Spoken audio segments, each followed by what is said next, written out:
오늘도 하나님의 은혜를 사모하여 말씀 앞에 나오신 여러분을 주님의 이름으로 축복합니다.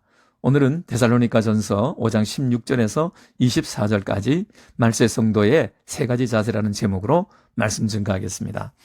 데살로니가전서는 AD 45년경 신약 성경에서 가장 먼저 기록된 책입니다. 데살로니가 교회는 예수님의 재림이 자기들이 죽기 전에 있을 것으로 믿고 기다려왔습니다. 그런데 재림은 지연되고 같이 신앙생활하던 성도들은 하나둘 세상을 떠나가고 있었습니다. 남은 성도들은 먼저 죽은 형제들이 재림에 참여할 수 있을까 하는 것으로 슬픔에 잠겨 있었습니다. 그리고 자신들도 박해와 핍박 속에서 재림의 날에 준비되어 있지 못할까 봐 두려워했습니다. 바울은 그들에게 주님의 재림을 기다리는 성도는 무엇을 준비해야 하는지를 세 가지로 가르쳤습니다. 항상 기뻐하며 기다려라. 쉬지 말고 기도하면서 기다려라. 모든 일에 감사하면서 기다려라. 이 세 가지는 신앙생활에 있어서 가장 기본적인 성도의 자세입니다. 데살로니가 교인들은 바울에게서 자기들이 모르는 거창한 비법 같은 것을 듣고 싶었는데 바울의 말은 누구나 아는 지극히 평범한 말이었습니다. 여기에 중요한 교훈이 있습니다. 주님의 재림을 준비하는 것은 일상의 삶을 멈추고 새롭고 특별한 일을 하는 게 아니라는 것입니다. 잃어버린 성도의 본분을 다시 찾아 일상에서 지키며 살아내는 것입니다. 주님은 언제 오실 것 같습니까? 우리가 평범한 일상생활을 하고 있을 때입니다. 먹고 마시며 시집가고 장가갈 때 맞이할 수도 있고 밭에서 일하거나 집안에서 맷돌을 돌리는 중에 맞이할 수 있다고 하셨습니다. 바울이 데살로니가 성도들에게 가르친 말은 주님의 재림을 기다리며 준비하는 모든 세대, 모든 성도들에게도 통용되는 진리입니다. 일상에서 항상 성도의 본분을 지키고 사는 것이 주님의 재림을 가장 잘 준비하는 것입니다. 문제는 가끔씩 기뻐하고 하루에 30분이나 1시간 기도하고 한두 가지 일에 감사할 수는 있겠는데 항상 쉬지 말며 모든 일에 하라는 것은 어떤 사람도 할 수 없는 불가능한 일입니다. 도대체 바울은 어떤 생각으로 이렇게 하라고 명령했을까요? 첫째로 항상 기뻐하라고 하였습니다. 형편이나 기분이 좋을 때, 부나 성공이나 원하는 것을 이루었을 때 기뻐할 수 있습니다. 그런데 그것들은 항상 있는 것이 아니기 때문에 없어지면 기쁨도 없어지고 맙니다. 따라서 어떤 상황이나 형편과 조건에 상관없이 항상 어디서든지 기뻐할 수 있으려면 기쁨의 근원을 찾아야 합니다. 바울은 그것을 알고 있었기 때문에 항상 기뻐할 수 있다고 말했습니다. 기쁨의 근원은 예수 그리스도이십니다. 우리가 예수를 믿은 후부터 우리에게 이루어질 모든 것들이 예수님을 통해서 이미 다 이루어졌습니다. 예수님은 그 모든 일들을 어떻게 이루셨습니까? 성령의 도우심과 능력으로 이루셨습니다. 예수님을 통해 그 일을 행하신 성령님은 지금 내 안에도 계십니다. 그 성령님이 예수님에게 이루신 그대로 내게도 똑같이 이루실 것을 믿습니다. 예수님은 하나님의 모든 말씀에 아멘 하셨고 그 말씀을 다 이루셨습니다. 우리는 이 말씀대로 할 수 있을까? 정말 이 말씀대로 이루어질까? 의심이 들 때마다 예수님을 보면 확신하게 됩니다. 예수님은 우리가 하는 모든 일에 선례가 되시고 증거이십니다. 예수님을 따라 살면서 지치고 낙심이 될 때마다 예수님을 바라보면 기쁨이 샘솟게 됩니다. 예수님이 세상과 사망 권세를 이기시고 부활하신 것, 하늘로 올라가신 것, 아버지 집에서 하나님과 영원히 함께 계시며 온 세상 만물을 다스리시는 것, 예수님이 하나님의 맏아들로서 누리는 모든 것을 우리도 하나님의 아들과 딸로 하나님 기업의 상속자가 되어 똑같이 누릴 것이기 때문입니다.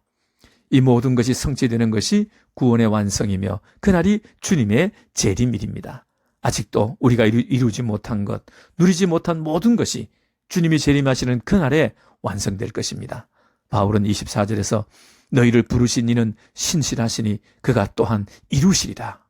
미래가 보이지 않고 힘들고 지쳐 기쁨이 사라질 때 내 환경과 자신을 보지 말고 눈을 들어 기쁨의 근원 되시는 주님을 바라보십시오.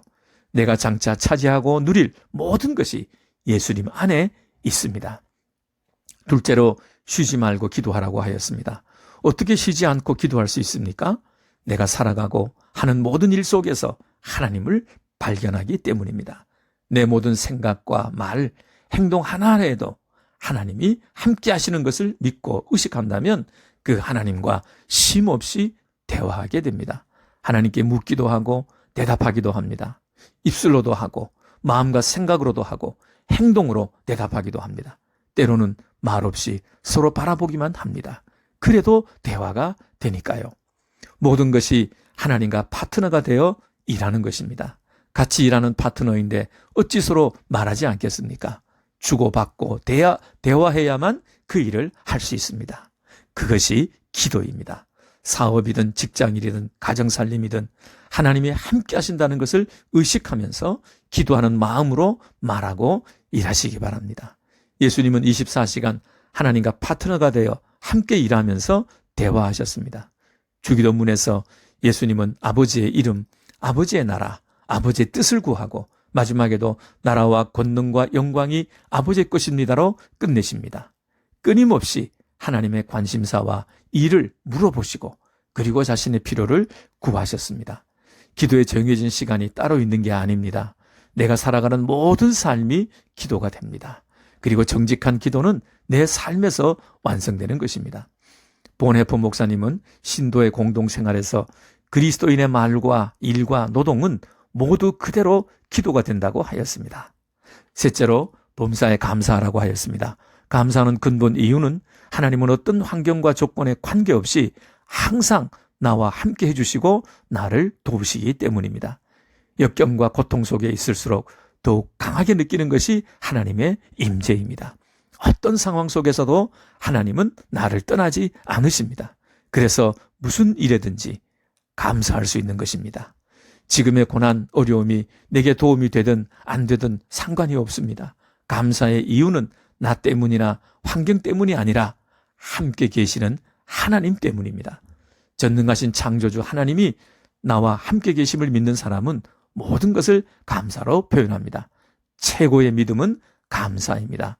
하나님은 믿음을 보고 일하십니다. 그러므로 우리의 감사가 환경을 바꾸게 만드는 것입니다. 다시 오실 주님을 기다리는 중요한 자세 3가지.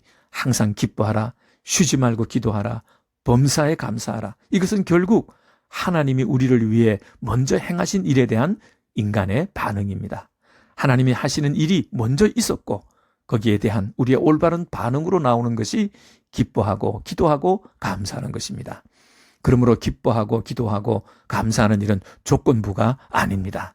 하나님이 먼저 일하셨고 일하고 계시고 앞으로 일하실 것이기 때문에 기뻐하고 기도하고 감사하게 되는 것입니다. 우리를 향한 하나님의 사랑과 성실하심은 항상 쉬지 않고 범사에 변함이 없으시기 때문에 우리도 항상 기뻐하고 쉬지 않고 기도하고 모든 일에 감사하게 되는 것입니다. 마틴 루터는 기뻐하고 기도하고 감사하는 이 3가지를 성령의 예술이라고 불렀습니다. 도저히 그렇게 할 수 없는 상황 속에서도 성령님이 만드시는 놀라운 예술 작품입니다. 재림을 기다리며 종말을 살아가는 성도들은 어떻게 주님을 맞이할 준비를 해야 할까요? 특별한 일이 아니라 평범한 일상 속에서 성도의 본분을 지키며 살아내는 것입니다. 항상 기뻐하라, 쉬지 말고 기도하라, 모든 일에 감사하라. 그것은 주님이 오셔서 성도와 불신자를 분리하는 경계선이 되기도 할 것입니다.